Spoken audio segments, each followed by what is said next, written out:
साथियों, एक बार आपका पुनः हार्दिक अभिनंदन हमारे YouTube चैनल पर। आज की जो क्लास है बहुत ही इम्पोर्टेंट क्लास है और रीट आ ही गई आखिर। और एग्जाम होते हैं तो आती ही है आखिर। और होने का कारण भी ये है कि आएगी ही, परीक्षाएं आती रहेगी जाती रहेगी, लेकिन हमारा कारवा है वो सतत चलता रहेगा। मैं बहुत समझ से कोर्स करवाता हूँ और उस समझ से परे शायद कुछ घटित होता नहीं है। और ये कारण एक ये भी है कि आप सोच रहे होंगे कि बहुत कम टॉपिक्स हमारे करवाए गए हैं इस यूट्यूब चैनल पर, लेकिन जो करवाए गए हैं वो प्रगाढ़ रूप से करवाए गए हैं। उनसे बाहर आने की कुछ संभावना नहीं है। और हम जैसे ही रीट पूर्ण होगी वैसे ही हम तृतीय श्रेणी, सेकंड ग्रेड और फर्स्ट ग्रेड के टॉपिक्स है वो शुरू करेंगे। हालांकि ये उपनिष्ठ टॉपिक है जो चलते रहते हैं। अधिगम है वो सब जगह है, विकास है वो सब जगह है। तो ये सब जगह वाले टॉपिक्स है वो मैं करवाने की कोशिश कर रहा हूं ताकि आपको दूरगामी परिणाम मिले। आपको अभी विशिष्ट परिणाम के लिए नहीं पढ़ना है, दूरगामी परिणामों के लिए पढ़ना है। क्योंकि रीट एक पात्रता परीक्षा है, कल हो जाएगी, परसों हो जाएगी, फिर पात्रता परीक्षा आएगी। जैसे सीटी पास हुई है ना वैसे। लेकिन सीटी तो क्या थी, एक डगर थी, पर असली मंजिल तो पटवार है। वैसे ही रीट तो एक क्या है, डगर है जिस पर चल करके जाना है। लेकिन असली मंजिल कौन सी है, अध्यापक भर्ती परीक्षा है, जो शायद 7 या 8 महीने के बाद में आपको देखने को मिले। और उस समय हम अधिक सदृढ़ रूप से तैयार रहें ताकि हमारा सिलेक्शन है वो हम शिक्षा विभाग के में करा सकें और हम शिक्षा विभाग के नियमित कार्मिक बन सकें, ऐसी मेरी आशा है। लेकिन चलो देखते हैं रीट परीक्षा के कुछ महत्वपूर्ण बिंदु जो आपके लिए उपयोगी है। जिसमें से आज एक बिंदु है अधिगम के वक्र या अधिगम का स्थानांतरण। तो अधिगम का स्थानांतरण मैंने पढ़ाया था, 3 प्रकार के स्थानांतरण मैंने उस समय बताए थे। अब कुछ अन्य प्रकार है अधिगम स्थानांतरण के, यानी एक परिस्थिति में सीखे गए ज्ञान का दूसरी परिस्थिति में कैसे उपयोग हो, यह बताता है अधिगम का स्थानांतरण या अंतरण। ये बताता है हमें अंतरण, ये बताता है हमें अधिगम का स्थानांतरण और अंतरण। इसको अंतरण भी कह सकते हैं। क्या कह सकते हैं, अंतरण, अंतरण भी कह सकते हैं। तो ट्रांसपोर्ट ऑफ लर्निंग ये टॉपिक्स चल रहा था हमारा, जिसमें मैंने 3 प्रकार के बताए थे। पहला था धनात्मक, दूसरा था ऋणात्मक, तीसरा था शून्य। इसका मैंने एक नाम और लिखा था विधेयात्मक,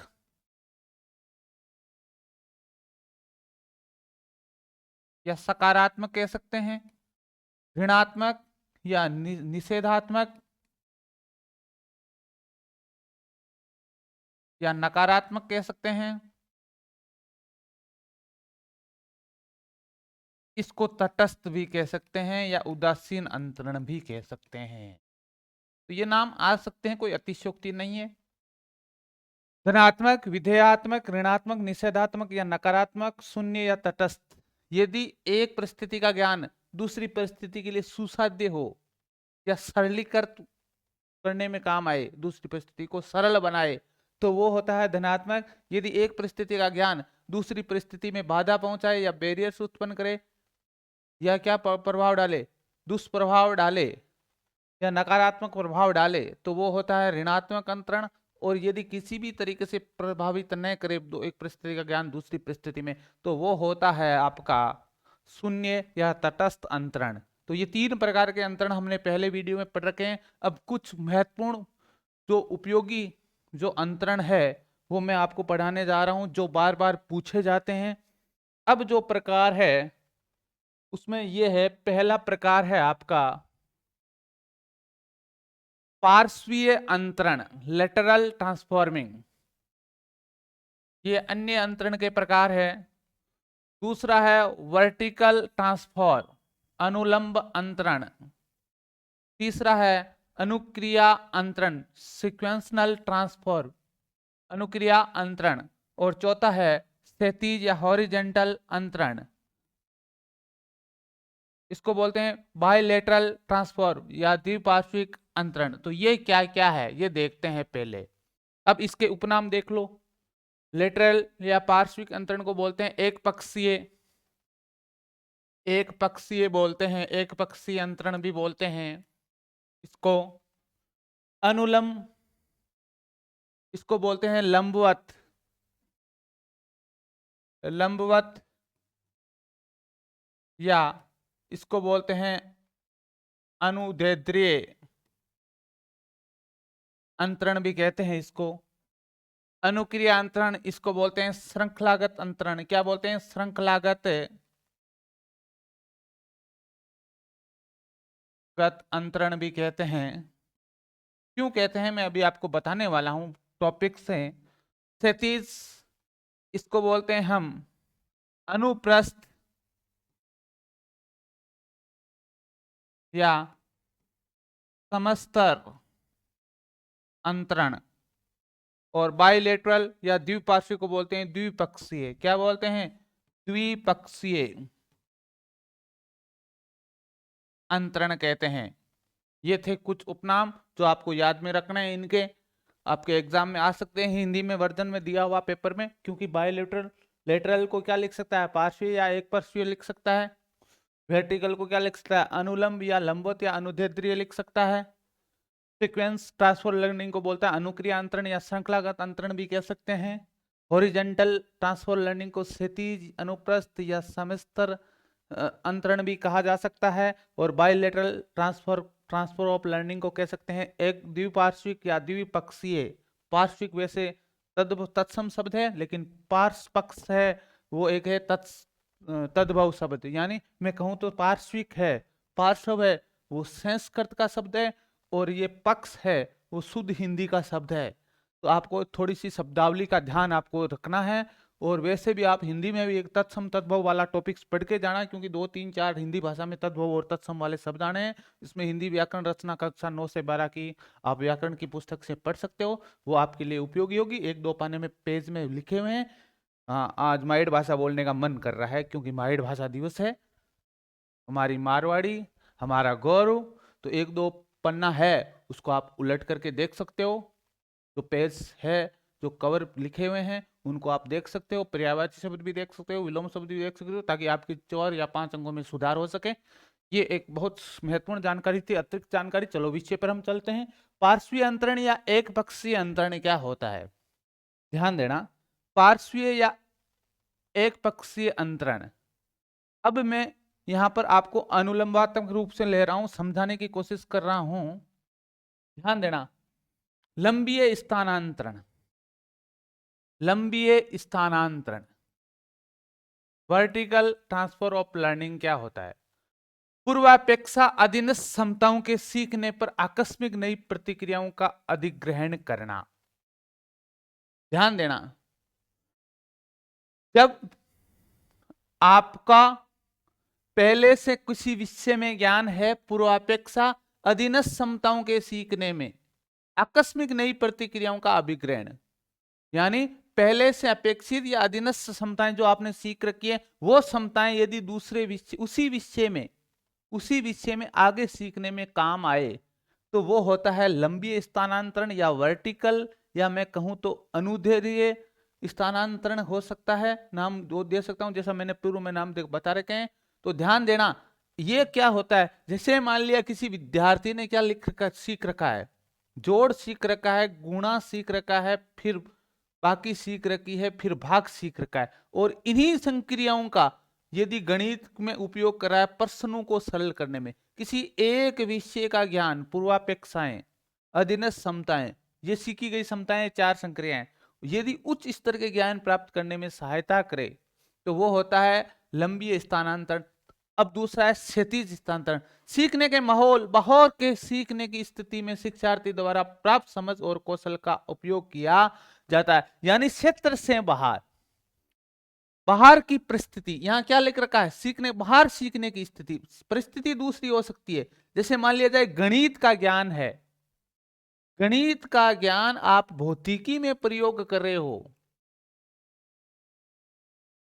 अब जैसे मान लिया जाए, किसी ने कहा, टीचर ने कहा, भूगोल के टीचर ने कहा कि बाजरा है वो फलाने फलाने जिले में क्या होता है, अधिक होता है या ज्यादा पैदा होता है।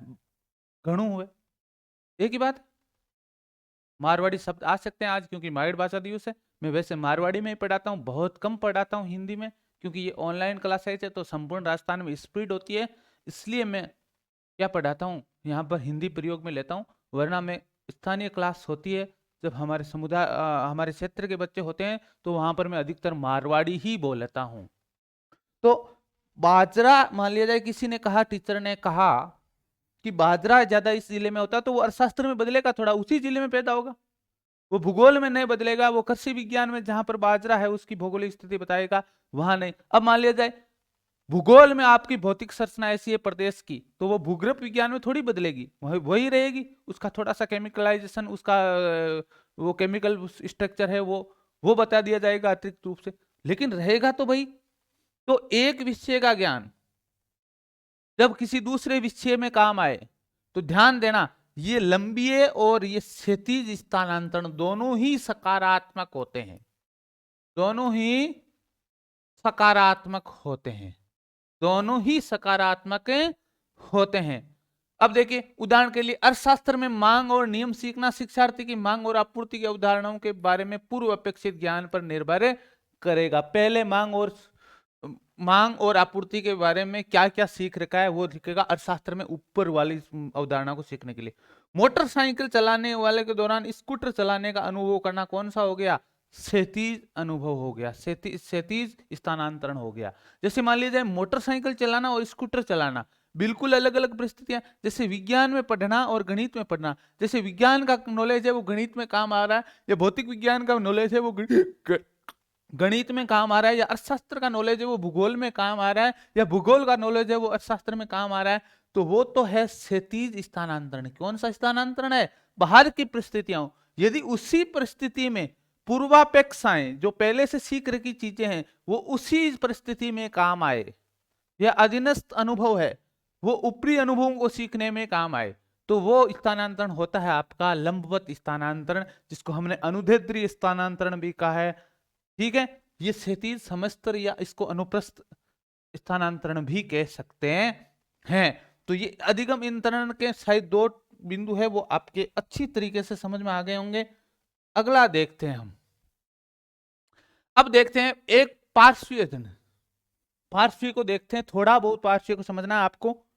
ठीक है, पार्श्वीय क्या होता है, जब एक पक्ष का सिक्का, शरीर के एक पक्ष का सिक्का का ज्ञान उसी पक्ष के काम आए तो उसको बोलते हैं पार्श्वीय स्थानांतरण।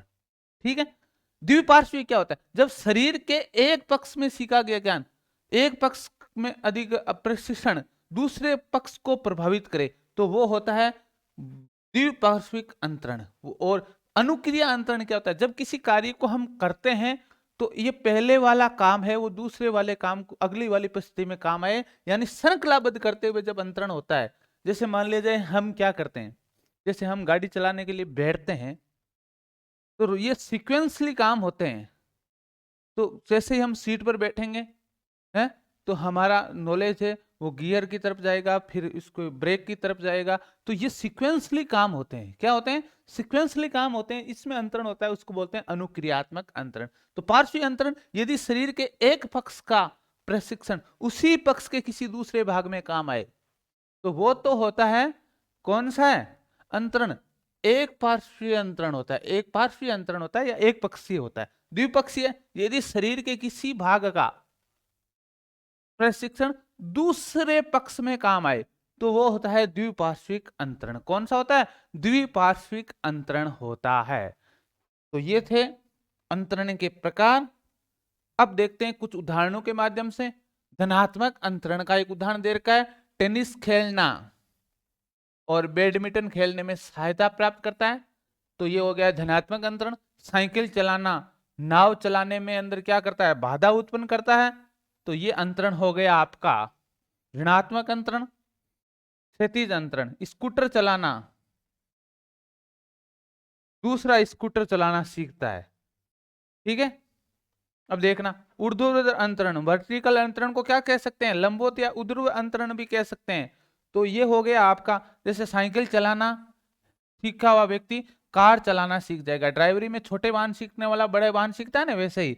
और यहाँ ध्यान देना, द्विपार्श्विक, जैसे दाएं हाथ से खेलने वाले बालक का अपने आप ही बाएं हाथ से खेलने का प्रशिक्षण हो जाता है, अंतरण हो जाता है। तो ये क्या होता है, जैसे ये क्या कर रहे हैं, बैडमिंटन खेल रही है बच्ची या बच्चा है जो भी है, वो खेल रहा है, और इसको मतलब किस हाथ से खेल रही है, दाएं हाथ से खेल रही है, दाएं हाथ से खेल रही है, इस हाथ से खेल रही है। और इसमें इस हाथ से खेलते खेलते ये अंतरण, ये प्रशिक्षण है वो इस हाथ को प्राप्त हो गया, किस हाथ को, इस हाथ को प्राप्त हो गया।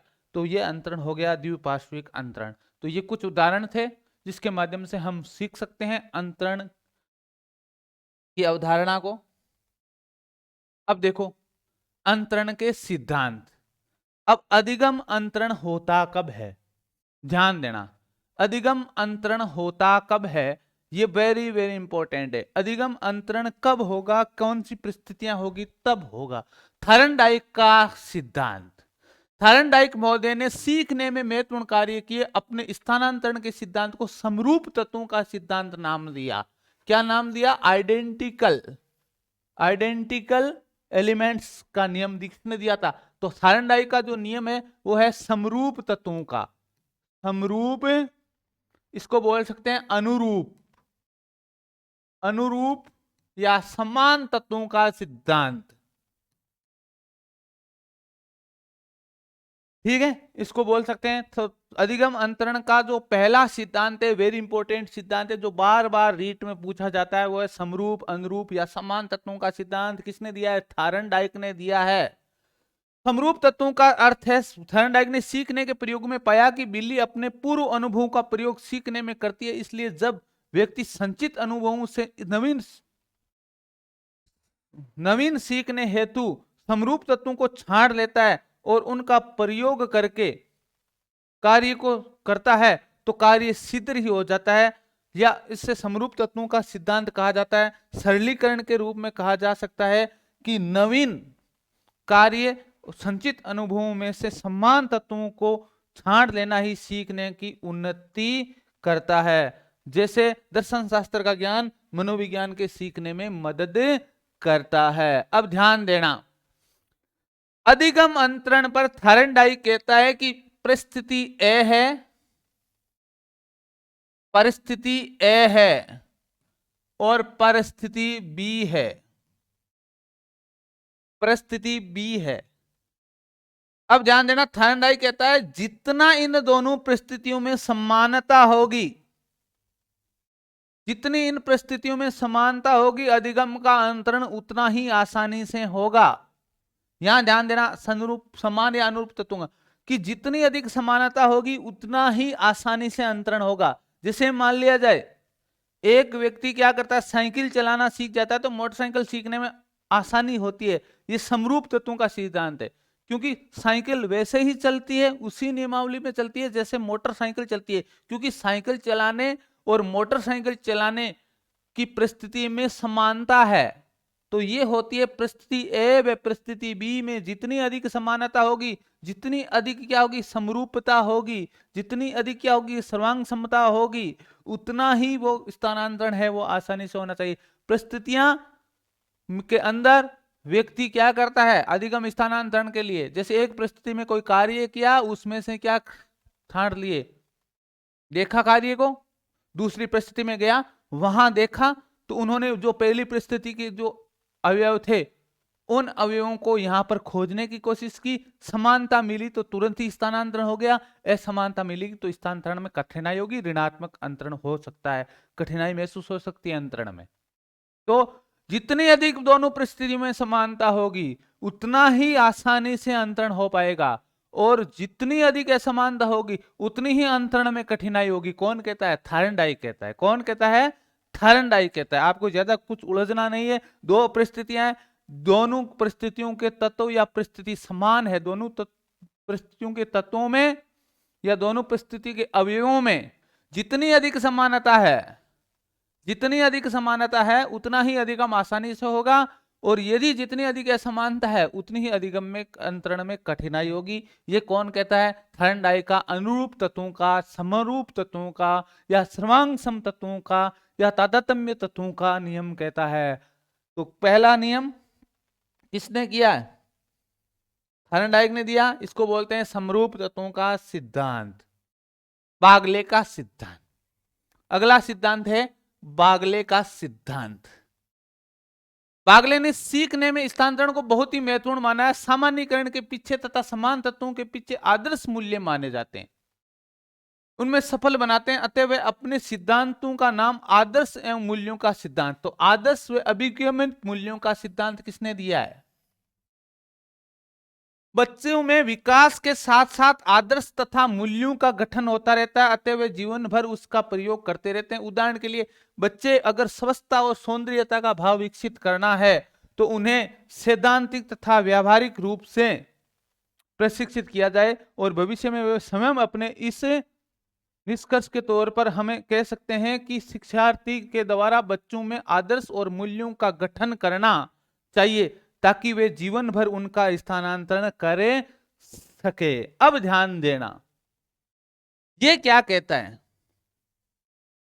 कि बालक को अधिगम करवाते समय, थोड़ा सा यहां पर परिस्थिति समझ में नहीं आएगी, मैं 4-5 बातें बोल रहा हूं, वो आप सार के रूप में पढ़ ले तो काफी है। यदि आपने कोई परिस्थिति में ज्ञान सिखाया तो उसमें से जो आदर्श और मूल्यवान बातें हैं वो बता दी। जैसे मान लिया जाए मैंने 2 घंटे तक महात्मा गांधी पर भाषण दिया प्रार्थना सभा में नैतिक विकास के लिए, लेकिन मैंने क्या कहा? मैंने 2 घंटे तक भाषण बक दिया, बच्चों ने कुछ ध्यान नहीं दिया, तो वो परिस्थिति में स्थानांतरण नहीं कर पाएंगे। क्यों नहीं कर पाएंगे? क्योंकि उन्होंने इस भाषण में से आदर्श एवं मूल्यों को अभिज्ञानित नहीं किया। तो अभिज्ञानित तत्वों का सिद्धांत भी कहते हैं। अभिज्ञानित, अभिज्ञान नहीं करवाया, उसको विशिष्ट ज्ञान करवाना है। हमें जो भी पढ़ाया जाए या जो भी प्रशिक्षण दिया जाए उसके अंदर जो भी आदर्श और मूल्य हैं, जो भी आदर्श और मूल्य हैं, जो मूल्यवान बातें हैं, जो आइडियल बातें हैं, उस पर हमें विशिष्ट ज्ञान करवाना है। अभिज्ञानित, तो अभिज्ञान तत्वों का सिद्धांत भी कहते हैं। इसलिए इसको क्या कहते हैं?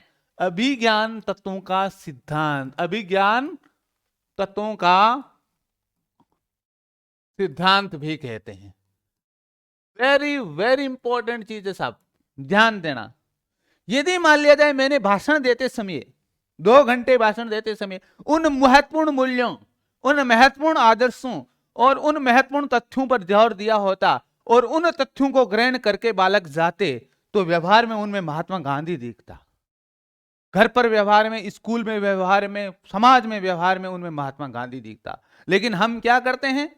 हम केवल भाषण देने पर जोर रखते हैं। हम केवल, जितने भी यूट्यूबर है वो केवल आपको क्या करते हैं? पढ़ाने में, तथ्य रटाने पर जोर देते हैं। तो तथ्य रटना भूल छोड़ दो। मेरा एक आपसे विनम्र निवेदन है कि तथ्य रटना छोड़ दो, वरना आपको कभी सफलता नहीं मिलेगी, कभी भी सफलता नहीं मिलेगी। तथ्य रटने से आपका साधन अपवित्र होता है और जो साध्य मिलेगा वो भी अपवित्र होगा।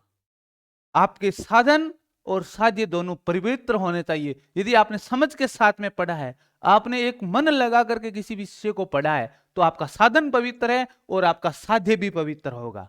तो आप इन चीजों में मत उलझो।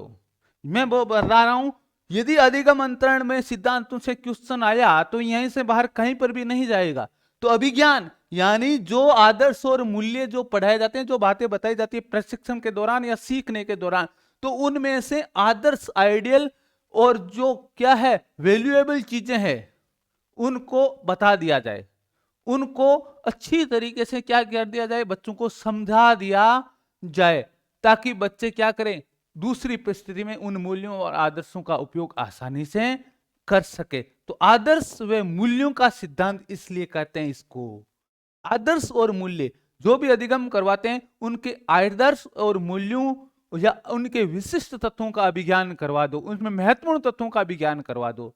तब क्या रहेगा, दूसरी परिस्थिति को सीखने में आसानी होगी। वरना आपने क्या किया जाएगा, आपने भाषण दे दिया, आपने कुछ सिखा दिया, आपने विशिष्ट बातें बताई ही नहीं, मूल्य और आदर्शवान बातें बताई ही नहीं, जो आइडियल चीजें थी उस सीखने के दौरान वो आपने बताई ही नहीं, तो वह बच्चा कभी भी अधिगम का अंतरण नहीं कर पाएगा। दूसरी परिस्थिति में अधिगम का सीखे गए ज्ञान का उपयोग नहीं कर पाएगा। तो ये था बागले का सिद्धांत, जो किसने दिए नाम से जाना जाता है? आदर्श एवं मूल्यों का सिद्धांत, अभिज्ञान तत्वों का सिद्धांत के नाम से जाना जाता है। सीएच जड़ का सिद्धांत, वेरी वेरी इंपॉर्टेंट। स्थानांतरण, अपने सीखने में स्थानांतरण पर प्रयोग किए तथा एक नवीन सिद्धांत का प्रतिपादन दिया, इसको बोलते हैं सामान्यीकरण का सिद्धांत, या इसको बोल सकते हैं नियमीकरण का सिद्धांत। नियमीकरण का सिद्धांत, या इसको बोल सकते हैं संसूचन का सिद्धांत। संसूचन का सिद्धांत, ये बातें मैं लिखा रहा हूं वो है जैसे पेपर में छप जाए, कोई बड़ी अतिशयोक्ति नहीं है। जो टॉपिक्स करवाता हूं मैं दावे के साथ करवाता हूं कि उससे बाहर कुछ नहीं जाएगा, लेकिन जो टॉपिक्स नहीं करवाता हूं वो नहीं करवाता हूं मैं।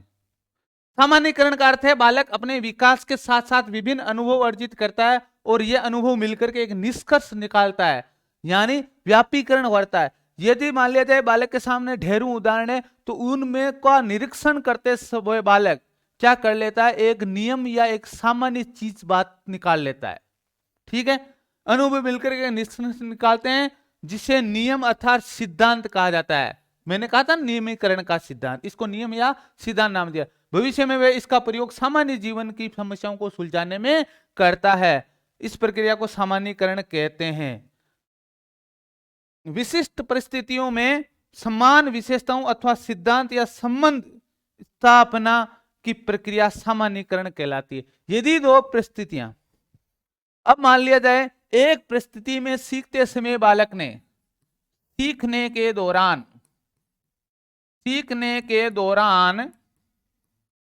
बालक क्या करता है? विशिष्ट बातों पर ध्यान देते देते उनमें से सामान्य बातें हैं जो महत्वपूर्ण होती है, उनको ग्रहण कर लेता है, और ग्रहण करते समय बालक उनका नियमीकरण कर लेता है, और उसी सामान्य बातों का प्रयोग क्या करता है? उन्हीं सामान्य सिद्धांत या उसी नियम का प्रयोग क्या करता है? दूसरी परिस्थिति को सीखने में करता है। जैसे राइट ब्रदर्स ने क्या देखा था? पतंग को उड़ते हुए देखा, पक्षियों को आकाश में उड़ते हुए देखा, तो उन्होंने उड़ने के जितने भी जो सिद्धांत थे सामान्यीकरण, तो उन सिद्धांतों को सीख लिया और उन्हीं सिद्धांतों का प्रयोग हवाई जहाज बनाने में किया था राइट ब्रदर्स ने। तो ये जो अधिगम का अंतरण होता है वो होता है कौन सा? सामान्यीकरण का सिद्धांत, सामान्यीकरण का अंतरण नियम, या सीएच जड़ का अंतरण नियम कहते हैं, या इसको बोलते हैं नियमीकरण का सिद्धांत या संसूचन का सिद्धांत। उनमें से सार को निकाल देता है, सामान्य नियम निकाल लेता है, उनका क्या कर लेता है? सामान्यीकरण कर लेता है। अब ध्यान देना, आदर्श और मूल्यों का सिद्धांत क्या है? आदर्श और मूल्यों का सिद्धांत क्या है? आदर्श और मूल्यों में वो आइडियल और मूल्यवान बातें निकालता है। बहुत सारी बातें हो सकती है, लेकिन इनमें से जो उपयोगी बातें हैं, अब जो क्या करेगा, जैसे बड़ा सारे उदाहरण दिए, उदाहरण से क्या कर लिया उन्होंने? सरलीकृत रूप में बातें निकालता है, सरलीकृत रूप में कर लेता है, और उन्हीं सरलीकरण का प्रयोग दूसरी परिस्थिति को ज्ञान को सीखने में करता है। तो वो होता है आपका सामान्यीकरण का सिद्धांत या नियमीकरण का सिद्धांत। चलो एक आपका और देख लेते हैं, एक होता है मानसिक शक्तियों का सिद्धांत। एक और रह गया टॉपिक, मानसिक शक्तियों का सिद्धांत। ये सिद्धांत ये कहता है कि बालक, मानसिक शक्ति क्या होती है? बालक की मानसिक शक्ति होती है बुद्धि। बालक जितनी अधिक मानसिक शक्ति होगी, बालक जितना अधिक संज्ञानात्मक रूप से सदृढ़ होगा, बालक की जितनी अधिक बुद्धि होगी, उतना ही दूसरी परिस्थिति में अंतरण कर पाएगा। पहली परिस्थिति में सीखे गए ज्ञान का उसी अनुपात में है वो अधिक अंतरण कर पाएगा। जितनी अधिक बुद्धि कम होगी उतना वो अंतरण कम कर पाएगा। जैसे मान लीजिए पिछड़ा बालक है, वो एक परिस्थिति में सीखे गए ज्ञान का दूसरी परिस्थिति में सीखे गए ज्ञान का दूसरी परिस्थिति में उपयोग है, वो आसानी से नहीं कर पाएगा। जबकि प्रतिभाशाली बालक है जिसकी उच्च बुद्धि है, वो क्या कर पाएगा, एक परिस्थिति में सीखे गए ज्ञान का दूसरी परिस्थिति में आसानी से प्रयोग कर लेगा। ठीक है, ओके। चलो भाई, अगला टॉपिक है हमारा अधिगम के वक्र। अधिगम के वक्र कौन सा टॉपिक है? अधिगम के वक्र। जैसा आप देख पा रहे हो बहुत बार क्वेश्चन इससे पूछे जाते हैं। ब्रायन व हार्टर ने दिया था। अधिगम के वक्र किसने दिए? ब्रायन व हार्टर ने दिए। ये क्वेश्चन पूछा गया है। सारे के सारे क्वेश्चंस महत्वपूर्ण होते हैं। तथ्य हालांकि रीट में नहीं आएंगे, लेकिन सेकंड ग्रेड और थर्ड ग्रेड का जब मेन एग्जाम होगा तब तथ्य पूछते हैं। वो तो पूछते हैं तो वो क्या होते हैं, रीट में आते हैं समझ आधारित सवाल, अंडरस्टैंडिंग आधारित सवाल आते हैं, नॉलेज आधारित क्वेश्चंस नहीं आते। आपको ऐसा कहीं पर भी देखने को नहीं मिलेगा कि ये सिद्धांत किसने दिया, अधिगम के वक्र किसने दिए थे, कभी भी नहीं देखने को मिलेगा रीट में प्रश्न। लेकिन थर्ड ग्रेड और सेकंड ग्रेड का मेन एग्जाम होगा तब आपको ऐसे प्रश्न देखने को मिल सकते हैं, कोई अतिशयोक्ति नहीं है। अधिगम के वक्र किसने दिए? ब्रायन व हार्टर ने दिए। ब्रायन लिख दिया गया, लेकिन आप ब्रायन पढ़ना। ब्रायन व हार्टर ने दिए हैं। ध्यान देना, पहले प्रकार के, अब देखो वक्र क्या होते हैं, ध्यान देना आराम से, इस चीजों को आराम से समझना है। वक्र क्या होते हैं? दो चरों के बीच, दो चरों के बीच सहसंबंध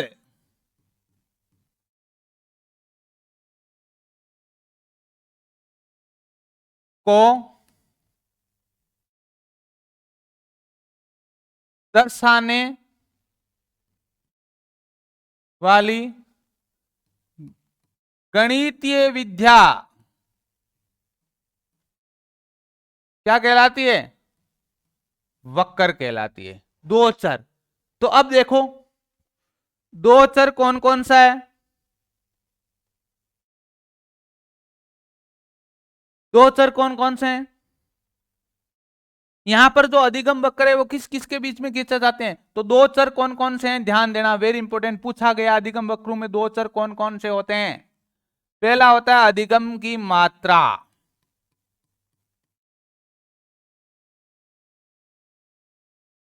और दूसरा होता है अधिगम समय। तो समय व अधिगम की मात्रा के बीच में क्या खींचे जाते हैं? वक्र खींचे जाते हैं। अब ध्यान देना, अब समय है, यहां पर ध्यान देना, दो चर होते हैं वक्र में, दो चर होते हैं, जिसमें पहला चर होता है स्वतंत्र चर, या इसको बोलते हैं, और दूसरा होता है आश्रित चर।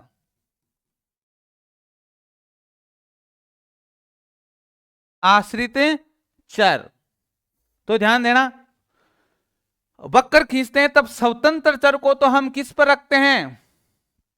ध्यान देना, स्वतंत्र चर को तो हम किस पर रखते हैं? एक्स एक्स पर। वक्र तब खींचे हैं तब आप गणित का विद्यार्थी अच्छी तरीके से नॉलेज है उसको। और जब आश्रित चर होता है उसको हम किस पर रखते हैं? वाई एक्स पर। तो अधिगम की मात्रा किस पर आएगी? अधिगम की मात्रा है वो है आश्रित चर। आश्रित चर है क्योंकि समय के साथ में बदलती है, और समय तो अपने आप बदलता है, किसी की जरूरत नहीं है। तो ये हो गया स्वतंत्र चर। तो ये किस पर आएगी? एक्स एक्स पर।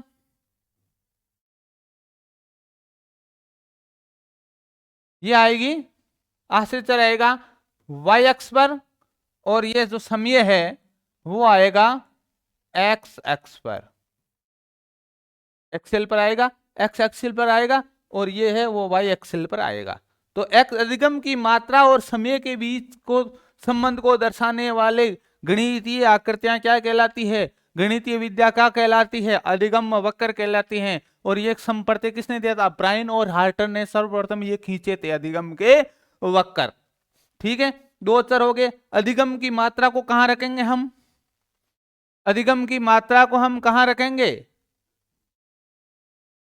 कहां रखेंगे? वाई एक्स पर। और स्वतंत्र चर है उसको हमेशा कहां रखते हैं? एक्स एक्स पर। तो एक्स एक्स और वाई एक्स। तो ध्यान देना, अधिगम के वक्रों में एक्स अक्ष पर कौन सा चर होता है? अधिगम की मात्रा या अधिगम की दर। और यहां होता है वाई एक्स अक्ष पर कौन सा होता है? समय। वाई एक्स पर कौन सा होता है? अधिगम की मात्रा। और एक्स अक्ष पर कौन होता है? समय होता है। ये पूछा गया प्रश्न से, तो इसलिए मैं करवा रहा हूं आपको। वेरी वेरी इंपॉर्टेंट, ध्यान रखना है।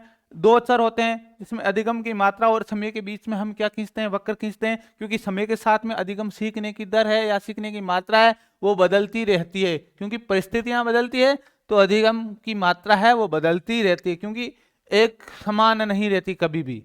तो ये वक्र खींचे जा सकते हैं। तो ध्यान देना, वेरी वेरी इंपॉर्टेंट रूप से आपको ध्यान में रखना है। पहले वक्र हो गए, पहले मैं कौन से खींच रहा हूं? सकारात्मक वक्र।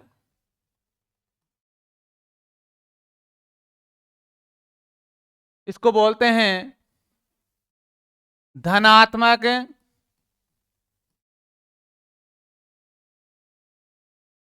वक्र।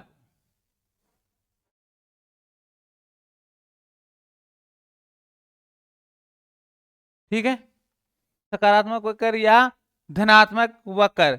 तो देखो, ये वक्र ऐसे खींचा जाता है, मैं बना रहा हूं, आप ध्यान से देना इस पर।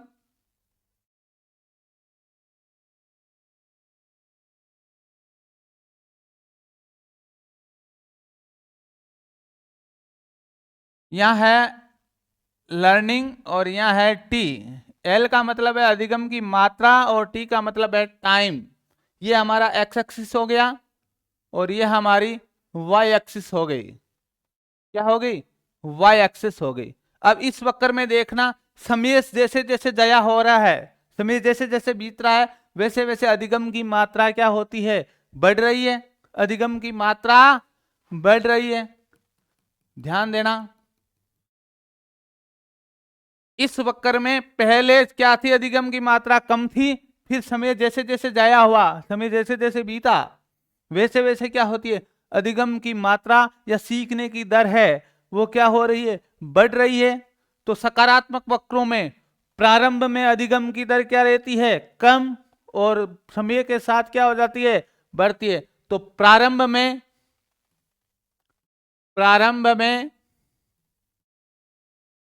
अधिगम की दर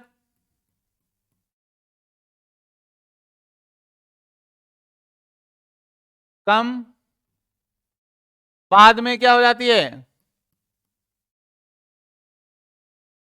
अधिगम की दर क्या हो जाती है? ज्यादा। तो वह वक्र, सकारात्मक वक्र, वह वक्र या वह परिस्थिति जिसमें क्या होते हैं?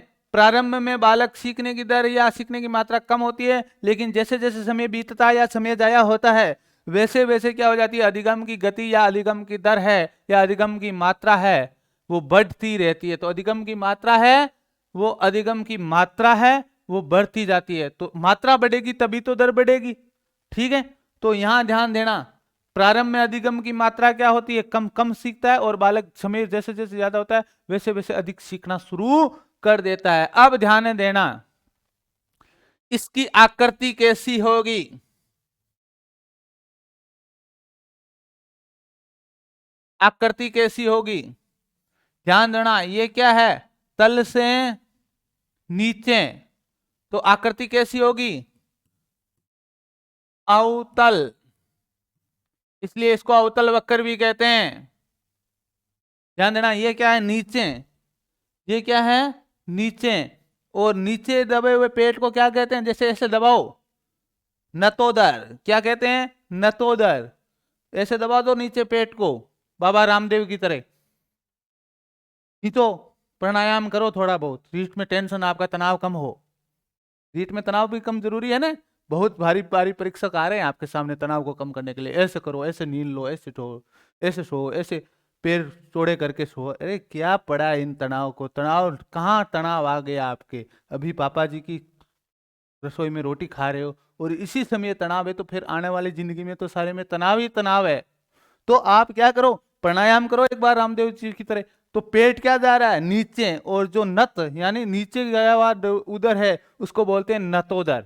तो ये आकृति ऐसे बनेगी जैसे ये रेखा है ना, इसके नीचे है, तो ये बनेगी नतोदर।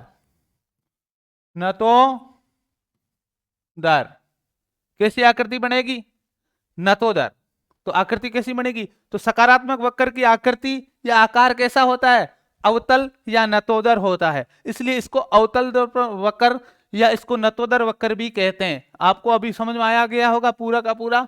यहां ध्यान देना, यहाँ एल और यहाँ टी वक्र खींचता है, तब सीटेट में चकरा दिया था, एक वक्र दिया था, यहाँ पर टी लिख दिया था, यहाँ पर एल लिख दिया था। आपको ध्यान रखना है वाई एक्स एक्सिस पर कौन होगा, एक्स एक्सिस पर केवल स्वतंत्र चर रहेगा, आश्रित चर कहां जाएगा, वाई एक्स पर। तो यहां पर स्वतंत्र चर कौन होता है, समय, और आश्रित चर कौन होता है, अधिगम की मात्रा। अधिगम की मात्रा होती है, क्योंकि समय तो बदलता रहेगा अपने अनुसार, लेकिन समय के साथ साथ में क्या होगी, अधिगम की मात्रा कम या ज्यादा होती रहेगी। तो ये ध्यान देना। तो आपसे पूछे सकारात्मक वक्र कैसे होते हैं, अवतल या नतोदर आकृति के होते हैं, आकार के होते हैं।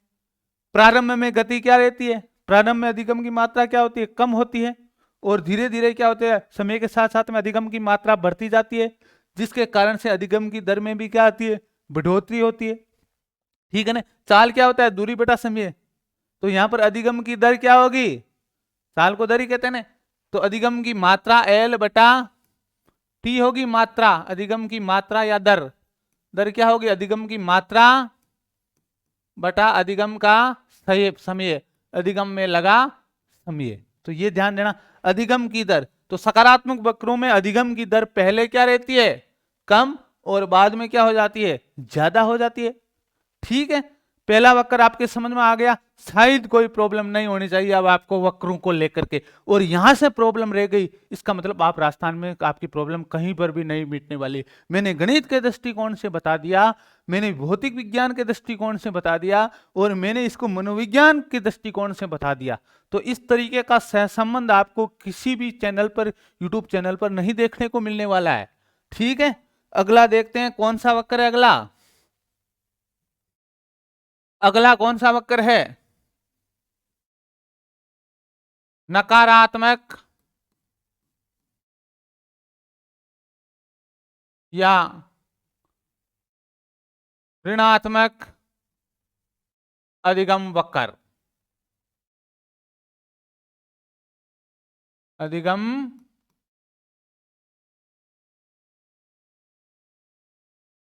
वक्र देखिए जी, वही खींचना है वक्रों में।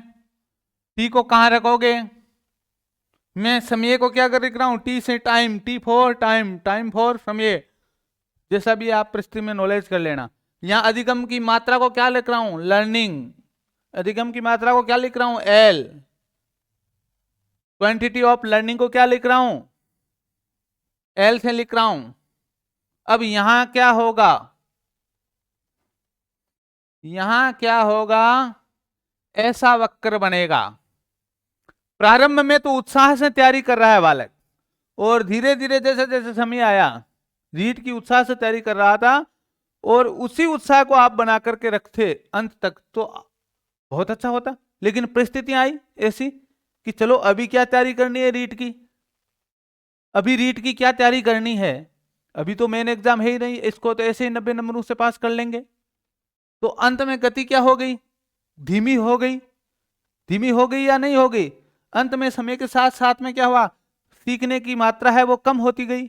और मैं कहता हूं जिन्होंने सीखने की मात्रा में वृद्धि रखी है वो उसको आसानी से थर्ड ग्रेड एग्जाम, आपकी मात्रा कम होने से आप अध्यापक पात्रता परीक्षा पास कर सकते हो, कोई बड़ी बात नहीं है। लेकिन ये मात्रा यदि आप सतत रूप से रखते अभी, तो आपको third grade exam, second grade exam और फर्स्ट ग्रेड एग्जाम को क्रैक करने में आसानी होती। तो आप अपनी जो वक्र है उसको कभी भी नकारात्मक या ऋणात्मक मत जाने दो। यहां अधिगम की मात्रा ज्यादा थी, फिर क्या हुआ, धीरे धीरे क्या हो रही है, कम हो रही है। क्या हो रही है, कम हो रही है। अब देखो ये क्या जा रहा है, तल से ऊपर, तल से ऊपर, तल से ऊपर। तो अधिगम की मात्रा, अधिगम की दर, अधिगम की दर प्रारंभ में ज्यादा,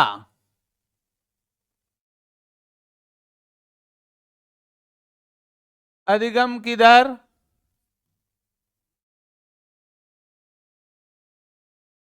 बाद में कम हो जाती है।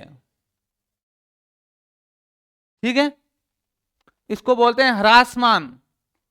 क्या बोलते हैं, ह्रासमान वक्र। ह्रासमान वक्र यानी कमी आती है, उसको बोलते हैं वर्धमान वक्र, यानी वृद्धि होती है। तो वर्धमान और ह्रासमान भी ध्यान रखना, दो शब्द, इंक्रीजिंग और डिक्रीजिंग। तो अधिगम की दर है वो क्या हो जाती है, समय के साथ में क्या हो जाती है, कम हो जाती है। अब आकृति देखते हैं, तो जो तल से उठा हुआ हो उसको बोलते हैं उत्तल। आकृति कैसी होगी, उत्तल। कैसी होगी, उत्तल। और जो तल से उभरा हुआ पेट होता है, जैसे मोटापा वाला व्यक्ति का पेट होता है, वो होता है उन्नतोदर। उन्नत प्लस उदर यानी उन्नत हुआ उदर, उन्नतोदर। कैसी होगी, उन्नतो, उन्नतो दर वक्र। ठीक है, तो ये हो गया हमारा नकारात्मक वक्र। ठीक है, समझ में आया, नकारात्मक वक्र जिसमें प्रारंभ में अधिगम की मात्रा या अधिगम की दर है वो कम होती है, जबकि बाद में क्या हो जाती है, नहीं प्रारंभ में ज्यादा होती है, जबकि बाद में क्या हो जाती है, कम हो जाती है, ह्रासमान हो जाती है। तो अधिगम की दर है वह प्रारंभ में क्या रहेगी, ज्यादा, बाद में क्या हो जाएगी, कम। और आकृति कैसी बनेगी इस वक्र की, उत्तल या उन्नतोदर, इसलिए इसको उत्तल वक्र या उन्नतोदर वक्र भी कहते हैं। कहते हैं या नहीं कहते हैं, नाम सुने होंगे आपने। ठीक है, ओके, ये समझ में आ गया आपके नकारात्मक वक्र। अगला लेते हैं समगति वक्र। तो समगति वक्र, यूनिफॉर्म समगति वक्र, छोटी लिखना भाई, बड़ी लिखी गई है मेरे से। घमगति वक्र जिसमें प्रारंभ में ध्यान देना एल एक्स वाई एक्स पर और टी किस पर लूंगा, एक्स एक्स पर। और समगति क्या होती है, ऐसी होती है। तो अधिगम की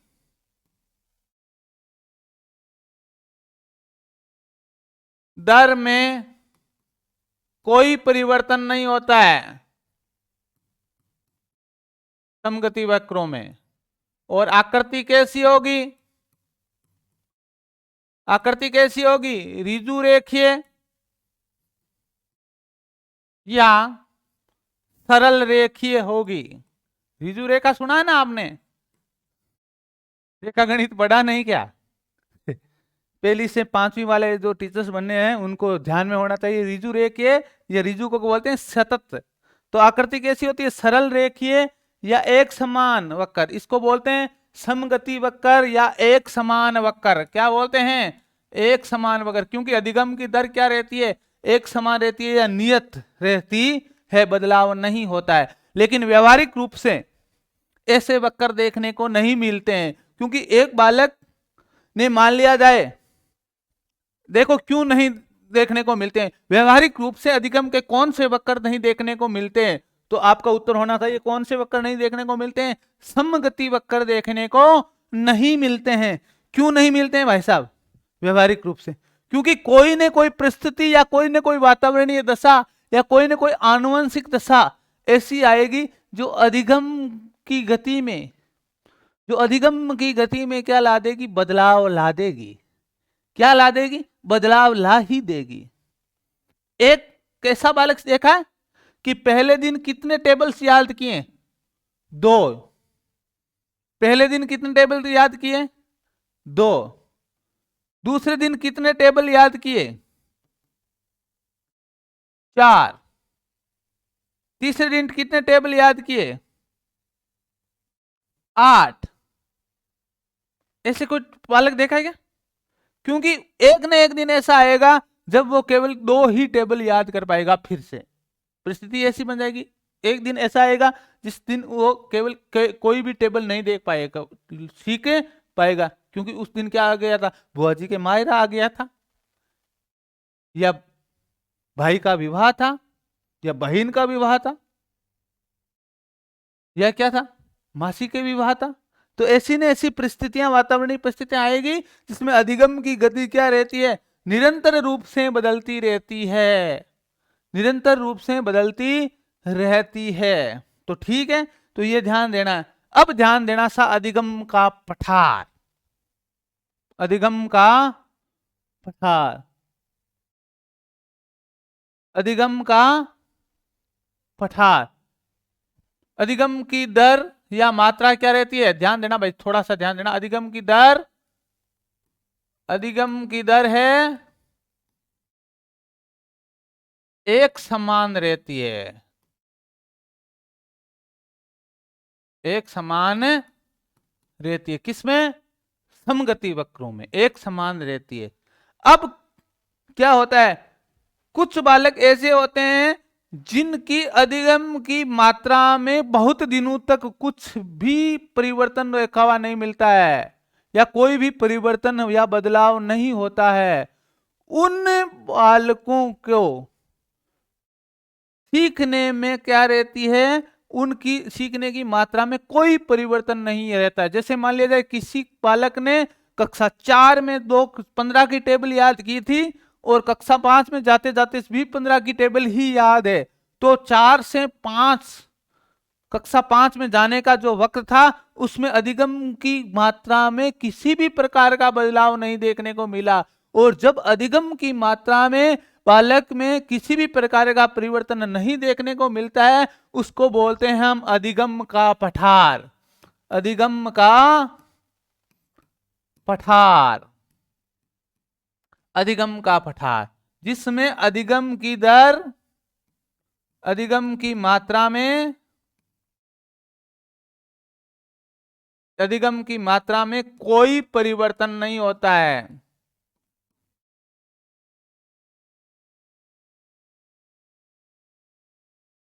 होता है, इसको बोलते हैं अधिगम का पठार, यानी कोई भी बदलाव नहीं आए। ध्यान लिया जाए, एक बालक था जिन्होंने सीखना प्रारंभ किया, यहां यहां जाते जाते यहां सीखा अच्छी तरीके से, और फिर क्या हो गया, धीरे धीरे प्लेटू आ गया। तो ये परिस्थिति क्या हो गई, अधिगम का पठार, यानी अधिगम में रुकावट आ गई, किसी भी प्रकार का बदलाव नहीं देखने को मिले, उस स्थिति में बनते हैं अधिगम के पठार। यदि एक समान बदलाव देखने को मिले तो उसको बोलते, उस स्थिति में बनते हैं एक समान वक्र, अधिगम के एक समान वक्र। ठीक है, यहां ध्यान देना। अब ध्यान देना, यहां पर प्रश्न आते हैं कि अधिगम को पठार होने के क्या क्या कारण है। तो अधिगम पठार होने का सबसे बड़ा कारण है कि अमनोवैज्ञानिक शिक्षण शैलियां। यदि बालक, यदि अध्यापक को मनोवैज्ञानिक तरीके से पढ़ाने का नॉलेज नहीं है, तो बालक सीखना बंद कर देगा, या बालक की कोई आनुवंशिक बीमारी, या बालक की कोई पर्यावरणीय दशाएं, या स्कूल का माहौल, नकारात्मक माहौल, सारी की सारी नकारात्मक चीजें जो पढ़ाई को प्रभावित करती है, वो होंगे अधिगम पठार के कारण। तो अधिगम पठार को दूर करने के कारण तो सारी की सारी सकारात्मक चीजें हैं, जैसे विद्यालय में क्या बनाना, सहयोगी माहौल बनाना, निर्माणवाद से पढ़ाना, शिक्षण, उन्नतकारी शिक्षण विधियों का प्रयोग करना, एक मार्गीय संप्रेषण की जगह द्विमार्गीय संप्रेषण काम में लेना, जहां पर बच्चे और अध्यापक दोनों बोले आपस में, तो वो सारी की सारी जो सकारात्मक चीजें हैं, वो अधिगम पठार को दूर करने के लिए कारगर साबित होगी। और अधिगम पठार किसके कारण से आएगा, जितनी भी परिस्थितियां जो शिक्षा के क्षेत्र में नकारात्मकता का काम करती है, वो लाती है अधिगम का पठार।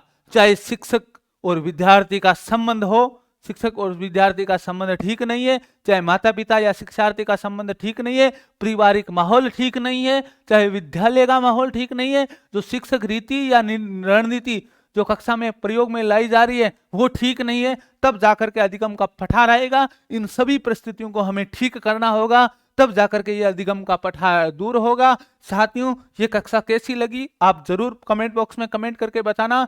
मैं आपका अपना श्री राम भिड़िया सर गोल गुरु एकेडमी से मनोवैज्ञानिक शिक्षक के रूप में आपके बीच में निरंतर उपलब्ध होता रहूंगा। जय हिंद, जय भारत, जय मायड़ भाषा।